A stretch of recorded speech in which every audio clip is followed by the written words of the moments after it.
কুয়াশা, কিছুই দেখা যাচ্ছে না। এখন এক হাত সামনে, ওই দেখো সাবধান, সামনে তো বুঝেই না কিছু।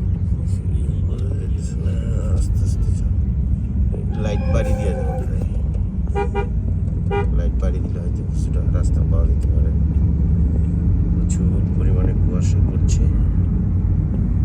এটা হলো আমিনবাজার চক, দেখতে পাচ্ছেন কি পরিমাণে অন্ধকার হয়ে গেছে। ও মারাত্মক অবস্থা। ওই যে একটা গাড়ি কোনো রকম বোঝা যাচ্ছে।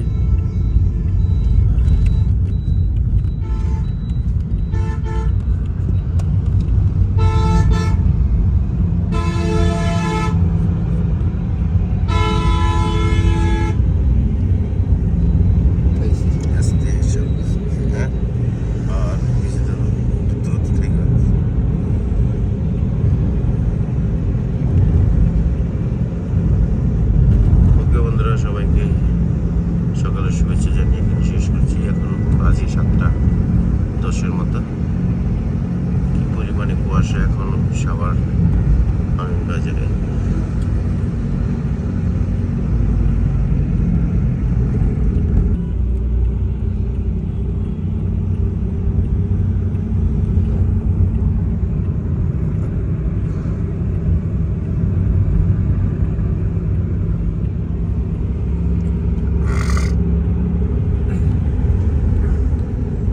ঢাকায় এই অবস্থা, ঢাকার বাইরে তো মানুষ সকাল 10টা-11টা পর্যন্ত কোনো কিছু চোখেই দেখে না।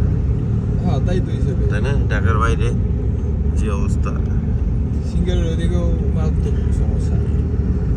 কারণ সাভারের ঢাকার মধ্যেই যদি এই অবস্থা থাকে, ঢাকার বাইরে কি হতে পারে বোঝাই যাচ্ছে। যাই হোক, সবাই সাবধানে থাকবেন, সাবধানে চলাচল করবেন। আরো পড়বো শীত বলে, এইটাই হয়তো শেষ হইতে পারে, কারণ ফেব্রুয়ারিতে তো অত থাকে না, জানুয়ারিতেই সর্বোচ্চ শীত পড়ে।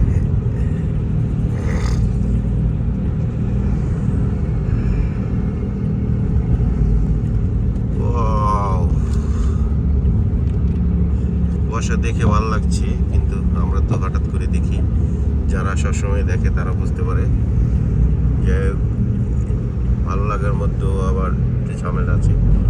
কারণ রিক্স আছে অনেক।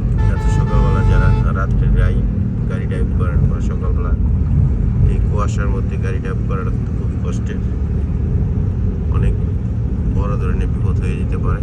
তাই যারা গাড়ি চালাবেন অবশ্যই সাবধানে চালাবেন, কারণ যেহেতু এখন গাড়ি দিয়ে আছে, এই কারণে বারবার গাড়ি কথাই বলছি, গাড়ি চালাইতে গেলে ইমার্জেন্সি মাটি দিয়ে চালাইতে হবে, কারণ সামনে পিছিয়ে কিছুই দেখা যাচ্ছে না।